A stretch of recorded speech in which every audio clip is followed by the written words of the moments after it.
Banyak generasi sekarang semua tengok bunga tayar lepas tu terus just.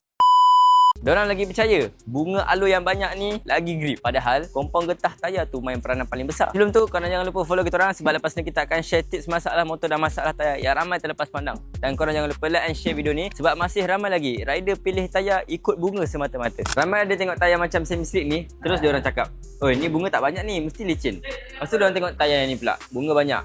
Terus diorang rasa yakin. Padahal bunga bukan main peranan. Yang main peranan dia adalah kompon getah ni. Sebab tayar macam semi slick ni, getah dia lagi lembut. Lepas tu tayar tu cepat panas. Kalau korang nak bantai corner pun, dia masih lagi steady. Waktu jalan basah ataupun jalan panas, tayar tu masih contact lagi dengan jalan. Ataupun dia cepat.